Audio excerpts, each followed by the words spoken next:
Dopamine is the neurotransmitter that controls our desires, ranging from simple cravings like drinking water to more complex ambitions such as writing a master's thesis or launching a particular project. My experience with dopamine fasting over the last 2 months has yielded remarkable results, the most notable being a weight loss of about 8 kilograms. My interest in dopamine began about 4 months ago when I realized that a significant part of my life was dependent on sugars and social media, quick sources of dopamine that diminished my enthusiasm for important tasks. We can get dopamine from various activities like walking or reading, but these don't compare to the dopamine rush from consuming sweets, cakes, or browsing through TikTok and Instagram.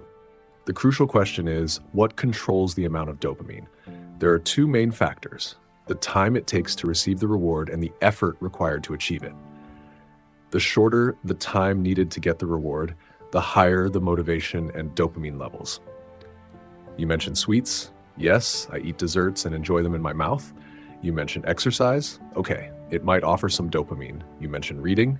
It requires some time and has a cumulative effect, so the dopamine will certainly be lower and therefore less attractive. The second factor is effort. How much effort is needed to trigger dopamine? Eating, just a spoonful. Social media, just a flick of a finger and dopamine is activated. But exercise, I need to go out, run, and exert a lot of effort. Reading, I need willpower to reach the level of a regular reader. So the equation becomes harmful actions high dopamine, while beneficial actions lower dopamine. And this is where the problem begins. We might think about how to increase dopamine in beneficial activities. For example, rewarding ourselves after reading a book is one solution that can help. However, easy things like sugar, pornography, or phone addiction have very high stimuli, superstimuli. They provide an unnatural, extremely high amount of dopamine, which makes us feel elevated. If an action doesn't give me that high, then what's the point of these beneficial actions? As long as these harmful activities are available, no matter how hard we try, our dopamine will struggle to resist the large quantities released by these simple and easy actions. We all agree that these three types of addiction are harmful to our bodies, leading to health issues, low self-esteem, lack of achievement, distraction, depression, anxiety, and sleep problems. These addictions affect all areas of life. The solution to all these dopamine-wasting problems is a factory reset. Think of it like when a device starts acting up and you need to reset it to its original settings. That's what you and I need to give our brains the chance to release dopamine for beneficial activities. Over time, reading can become enjoyable, exercise may be painful but rewarding, and learning, though challenging, becomes fulfilling. These activities can provide a sense of accomplishment and well-being when practiced regularly. To achieve this, we need to fast from and avoid as much as possible those high-stimulus triggers like junk food, excessive phone use, and pornography. It's about giving our minds a break from these overwhelming stimuli and gradually shifting to activities that provide natural, healthy dopamine boosts. You'll find yourself calmer, clearer, more focused, and able to concentrate better on activities that truly benefit your life. However, change doesn't happen overnight. It's not about suddenly changing everything at once.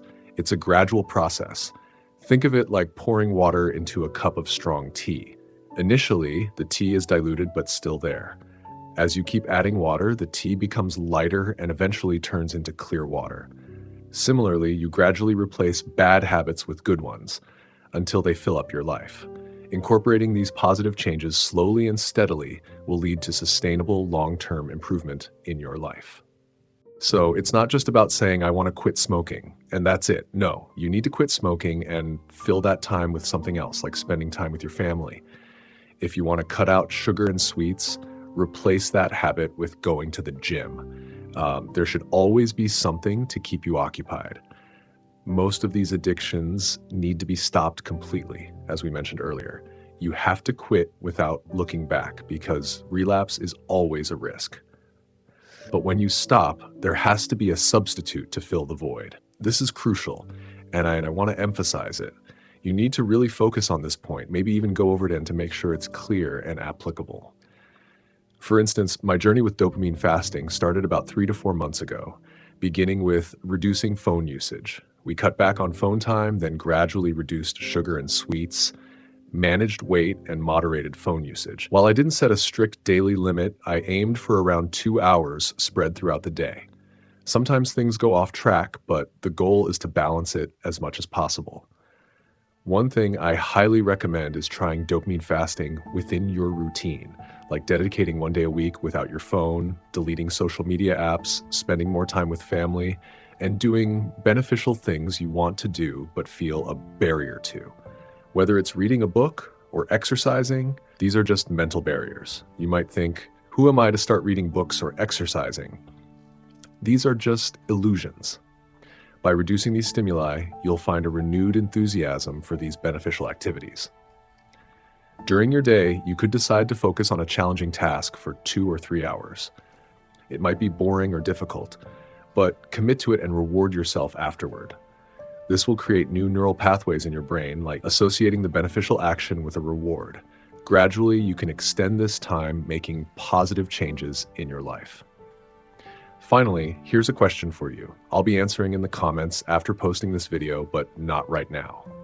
What was the last difficult task you accomplished that you're really proud of? Share your answer in the comments. I wish you all the best in your journey to achieve your goals.